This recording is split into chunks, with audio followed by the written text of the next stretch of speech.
आज बात आविष्कार इंफ्रा रियलिटी के बारे में। ऐसी कंपनी जिसने एक साल में अपने शेयर होल्डर्स को 675% रिटर्न निकाल के दिया। Welcome back to my channel. यदि चैनल पे नए हैं तो चैनल को सब्सक्राइब कर लीजिए और बेल आइकन दबाना गलती से भी मत भूलना। आज 7 अक्टूबर 2025 है, शाम हो चुकी है, मार्केट बंद हो चुका है, मार्केट खुलेगा कल। तो आज बात आविष्कार इंफ्रा रियलिटी के बारे में।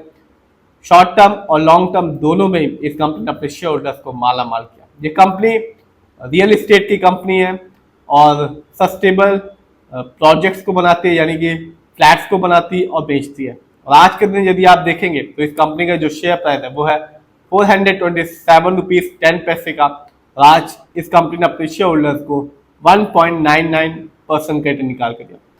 लेकिन बात की जाए एक महीने की, तो यहाँ इस कंपनी ने अपने शेयर होल्डर्स को कह सकते हैं कि रिटर्न देना स्टार्ट किया।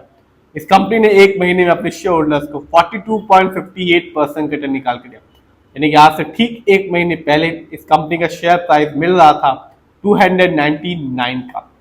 जानते हैं एक साल को, यानी कि 2024 को, तो कह सकते हैं इस कंपनी ने एक साल में अपने शेयर होल्डर्स को मालामाली कर दिया। इस कंपनी का जो रिटर्न था एक साल में वो रहा 675% का। यानी कि आज से ठीक एक साल पहले इस कंपनी का जो शेयर प्राइस था वो सिर्फ 55 रुपए का था, जो आज के दिन एक साल में बढ़कर हो चुका है 427 रुपीज 10 पैसे। इतना ही नहीं, यदि आप 3 साल को देखेंगे तो 3 साल में भी इसने वैसे रिटर्न निकाल के दिया जैसे कि एक महीने और एक साल में। इस कंपनी का रिटर्न 3 साल में रहा 1511% का। यदि बात करें 5 साल की, तो यहाँ भी इस कंपनी ने अपने शेयर होल्डर्स को रिटर्न देना जारी रखा और रिटर्न के तौर पे दिया 3967% का रिटर्न। यानी कि आज से ठीक 5 साल पहले इस कंपनी का शेयर प्राइस 2020 में मिल रहा था 10 रुपए 50 पैसे का, जो आज के दिन है 5 साल में बढ़कर 427 रुपीज 10 पैसे। तो कह सकते हैं कंपनी ने दोनों में ही शॉर्ट टर्म में भी एक अच्छा खासा रिटर्न निकाल के दिया और लॉन्ग टर्म में तो इस कंपनी ने अपने शेयर होल्डर्स को माला माल ही कर दिया।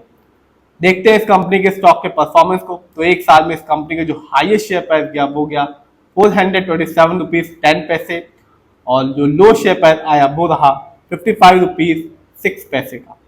बात की जाए इस कंपनी के फंडामेंटल्स की, तो जो कंपनी का मार्केट कैप है वो है 938 करोड़ का। मिड कैप की कंपनी है और मिड कैप की कंपनी का मार्केट कैप होता है 500 करोड़ से लेकर 7000 करोड़ के बीच में। कंपनी अपने बिजनेस को मार्केट में बढ़ा रही है। इस कंपनी का पीबी रेशियो 65.67, शेयर मार्केट में एक अच्छा पीबी रेशियो कहलाता है 1 या तो बिलो 3। इस कंपनी का इंडस्ट्री पी है 31.18, शेयर मार्केट में एक अच्छा इंडस्ट्री पी होता है 20 से लेकर 25 के बीच में। इंडस्ट्री पी से ये पता चलता है कि कंपनी का स्टॉक मार्केट में क्या चीप है या एक्सपेंसिव है। डेप्ट टू इक्विटी नहीं है और ना ही इस कंपनी का आरओई अभी तक पता चल पाया है। बात की जाए इस कंपनी के ईपीएस की, तो कंपनी का ईपीएस टीटीएम है 1.88, शेयर मार्केट में एक अच्छा ईपीएस टीटीएम कहलाता है 80 और से ज्यादा का। Earning per share trailing 12 month का मतलब होता है कंपनी ने लास्ट 12 मंथ में कितनी कमाई की है। जानते हैं इस कंपनी के फाइनेंशियल कंडीशन को, तो यदि हम सबसे पहले देखें रेवेन्यू को, तो जून क्वार्टर में इस कंपनी का रेवेन्यू रहा 0.46 करोड़, जबकि ईयरली 2025 में इस कंपनी ने प्रॉफिट के मामले में कमाया, रेवेन्यू के मामले में कमाया 3.62 करोड़।